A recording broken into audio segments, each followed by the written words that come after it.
Hi everyone, on Thursday, April the 9th, we're off to Aintree, the start of a fantastic three-day Grand National meeting, really competitive racing, beginning on good ground. There are some showers in the forecast, so I think they'll probably welcome them with the National looming, although they always make sure that the track on Saturday is very well watered. I think it's nearly always soft ground these days, certainly heading towards it. We start off with our daily nap, sponsored by Priced Up Bet, goes in the 255. It's the Racing Welfare Bowl, a grade 1 over 3 miles and 1 furlong, class 1 for 5-year-olds and upwards, 140 grand to the winner, a great opportunity for Django Bay to win again. Now Django Bay comes from the Nicky Henderson yard. Traditionally Nicky goes a lot quieter in the spring and summer months. He's 3 from 11 though in the last 14 days. He keeps a pretty good team of good ground horses to run a handful of horses through these months, and Django Bay, well, he's nearly a top class performer really.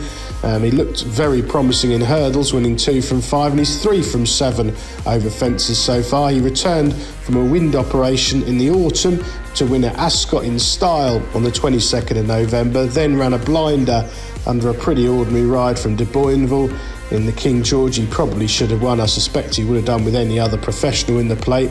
At Cheltenham in the Gold Cup, of course, he bumped into Gaelic Warrior, who was absolutely posting a career best effort on the bridle, cruising round, but Django Bay got a very wide, rough trip under another poor ride from De Boinville, but ran really well, really, finishing an 8-length second, staying on in the closing stages. I suspect round here, dropping back in trip at this flatter, more galloping track, Django Bay will get a pretty more straightforward ride. I wouldn't be at all surprised if De Boinville didn't try and front run on him. He ran last year at Aintree and finished 3rd behind Impair a Pass in the Grade 1 Novice Chase over an inadequate trip, running on really strongly there. So I suspect they're just rolling him along in front here, or certainly close to the pace. If his jumping stands the test, which it should do, he's only run 3 times this season, and freshness at this stage of the season is a real big plus for him. I think he'll take an awful lot of beating. He's around about 5-4 on at the moment. I think that's a more than fair price. Our value angle selection, sponsored by Priced Up Bet, goes in the 440.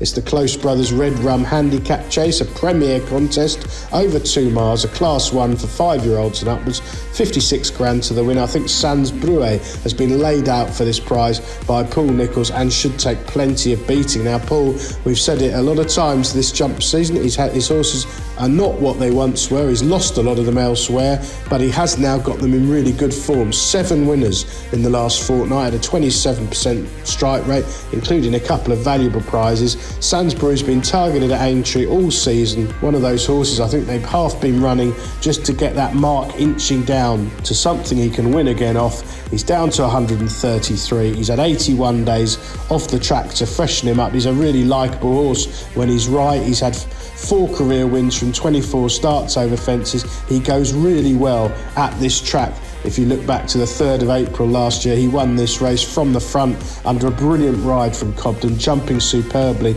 and seeing off Calico pretty readily up the straight. That came from a mark of 130, so it's not hard to see they spent the whole season getting him down to something more palatable. Cobden's booked, the yard's back in flying form, good ground, absolutely ideal, and he jumps these fences superbly. I suspect Harry will have him quickly away from the tape and try and make all the running. Best of luck on the opening day at Aintree, everyone. Please do like and comment with your own selections and fancies at the bottom in the comments. Subscribe to the free channel if you haven't already, and do check out our sponsor Priced Up Bet, particularly with some great offers at Grand National Week.